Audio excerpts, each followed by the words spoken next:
Welcome to the Bodhi Academy. Today we are going to solve PYQ questions from biology chapter biotechnology principle and processes. So let us take the first question. The first question is which enzymes are called as biological seizers and why? So restriction enzymes or restriction endonucleases are called as the biological seizers. Why are they called as biological seizers? Because they can cut the DNA at specific sequence. So this property makes them essential tool in recombinant DNA technology, that is for the gene splicing. So if we have a DNA, if we have a plasmid, if we want to incorporate any foreign gene in that DNA, this restriction enzyme, what they do is they can cut the specific sequence of DNA so that we can incorporate the new one over here, so that we can develop a new recombinant variety of the organisms. So that is why restriction endonucleases are very important factor. So for this example is ECO R1. So this is a restriction site which recognizes sequence that is GAA-TTC and cuts between G and A. So this is an example of restriction endonucleases, and that is why it is important. That is, they cut the DNA sequence at a specific position. So that is why restriction endonucleases are very important in the recombinant DNA technology. So the next question, what do you mean by genetically modified organism and how they are different from hybrids? So genetically modified organisms, that is GMO, they are basically organisms whose DNA has been altered using recombinant DNA technologies. That is, a foreign gene is introduced in the organism to give it a new trait. So, using recombinant DNA technology, what is done is in the DNA of the organism, the desirable gene from other organism is introduced to give that organism a new trait. For example, over here now BT cotton. BT cotton is a pest resistant variety of cotton plant. So how did it get that trait? So the BT cotton contains a gene from Bacillus which gives it the pest resistance. So this is done using recombinant DNA technology, and BT cotton is a GMO, that is genetically modified organism, because its genetic makeup is altered to give it a specific trait. But on the other hand, hybrid plants are produced by crossbreeding two different varieties. So over here, hybrid maize is an example of a hybrid plant. So hybrid plants are basically, there is no genetic modification done at a genetic level. Over here, what is done is there is breeding is done over here, that is two different varieties of same plants are crossed between each other to get that desirable variety. So this is the difference between genetically modified organism and a hybrid plant.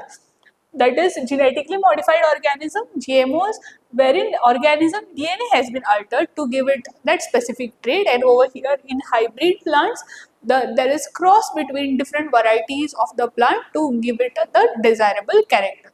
So this is the difference between GMO and hybrid plants. So the next question is, how was genetic engineering used in treating the patient who could not produce insulin? So over here, what was done was, the scientists had taken E. coli bacteria and they have incorporated. So if this is the DNA of E. coli bacteria, what the scientists did was they incorporated the gene which was responsible for production of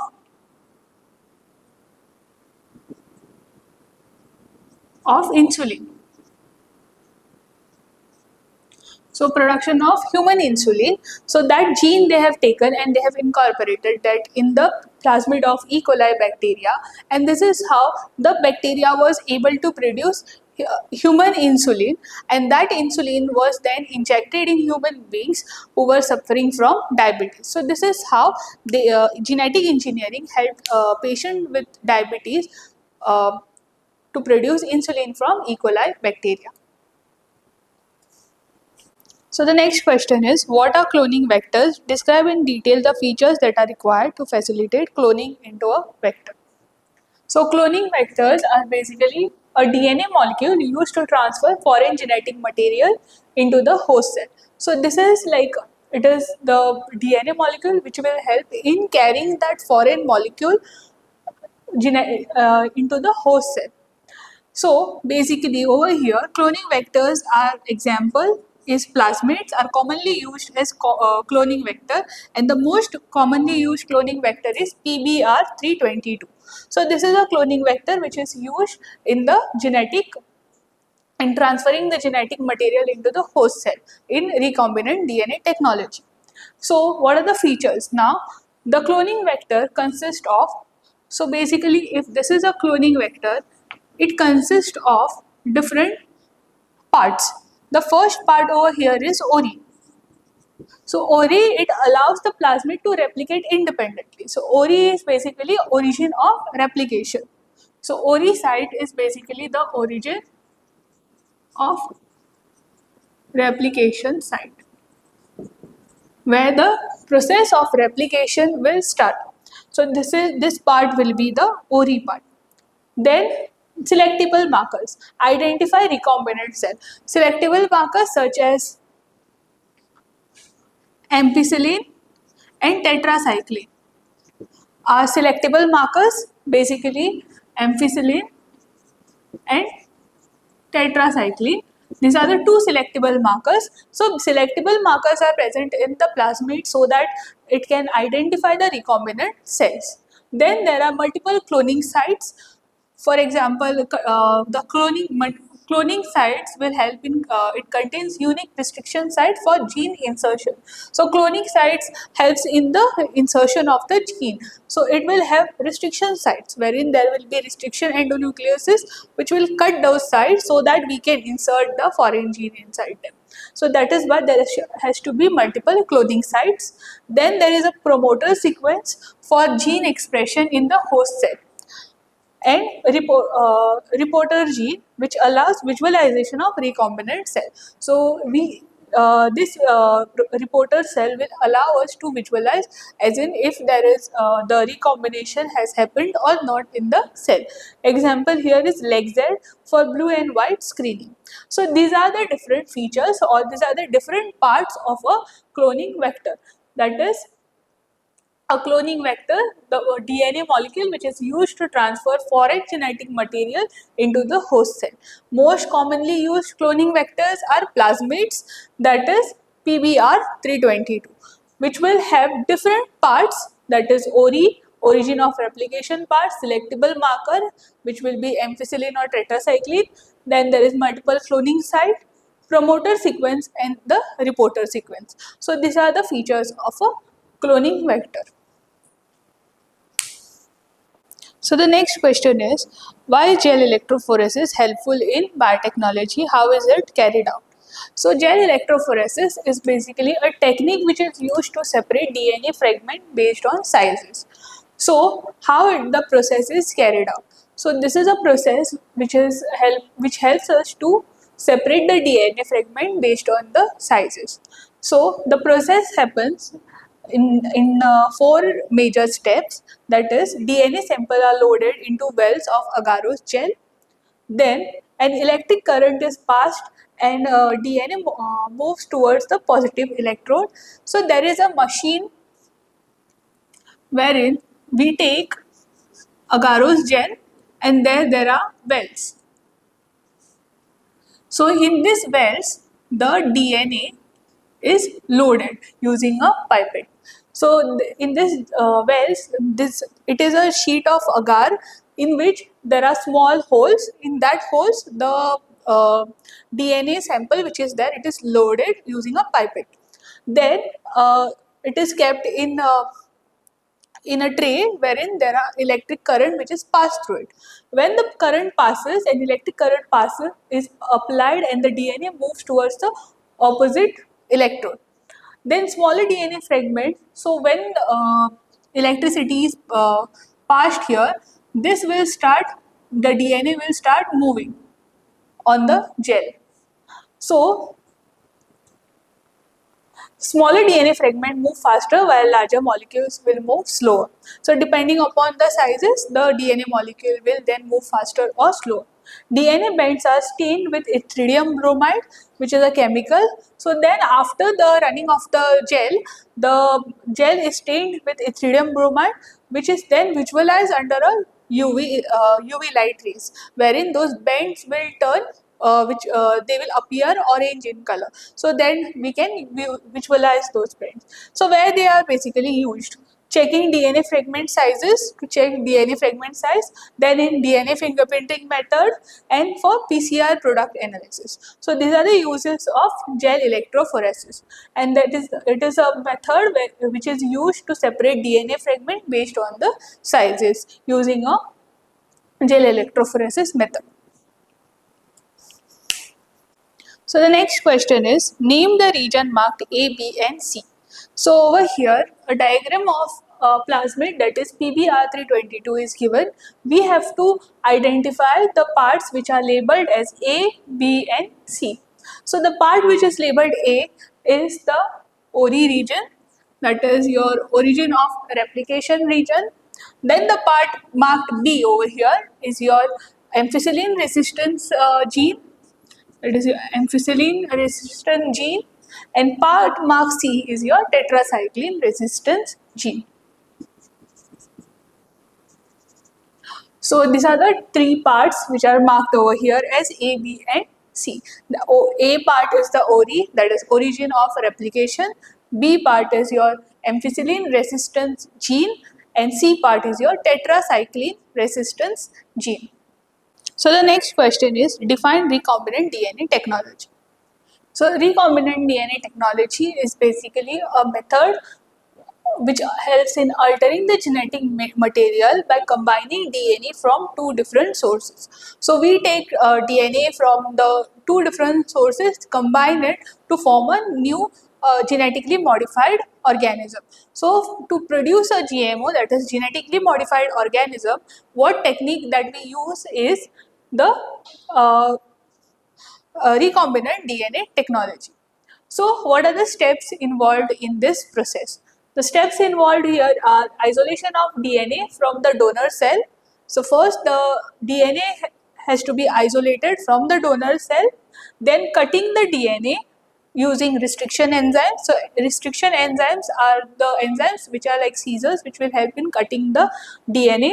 Then insertion of DNA into the vector, then that foreign DNA has to be introduced inside a vector, then the vector, then the introduction into the host, and then this vector, basically over here we use plasmid as a vector. This plasmid are then introduced into the host cells, and then after the introduction into the host cell, the recombination happens, and then we do selection and screening using different methods. So these are the basic steps which are involved in the process of recombinant DNA technology, which helps us to alter the genetic material by combining two different strains of DNA from two different sources. So the next question is, describe the polymerase chain reaction PCR and its application. So what is polymerase chain reaction? So polymerase chain reaction is a method which is used in amplification of specific DNA sequence. So to amplify specific DNA sequence, polymerase chain reaction, which is a method, is used. So what are the steps involved in PCR method? So the steps involved in PCR method are, first is denaturation, second is annealing, extension and repetition. So denaturation, it happens at 94 degrees Celsius, wherein DNA strands are separated. So the DNA sample, it is heated at 94 degrees Celsius to separate out the DNA strands. Then annealing, it is done at 50 to 60 degrees Celsius, wherein the primers bind to the target site. So primers are small sequence of nucleotide which will help in starting the DNA replication. Then extension. Extension, it is done at 72 degrees Celsius, wherein the DNA polymerase, which is enzyme which helps in synthesis of new DNA strand by producing more and more nucleotides which will bind and form the new DNA strand. Then repetition, that is repeated 30 to 40 cycles to amplify DNA exponentially. So these are the steps which are involved in the process of polymerase chain reaction, that is PCR method, in uh, amplification of specific DNA sequences. And then what are the uses or application of PCR? The application of PCR, it is used in DNA fingerprinting, in disease diagnosis, for example in COVID and HIV, and in gene cloning. So these are the application of PCR.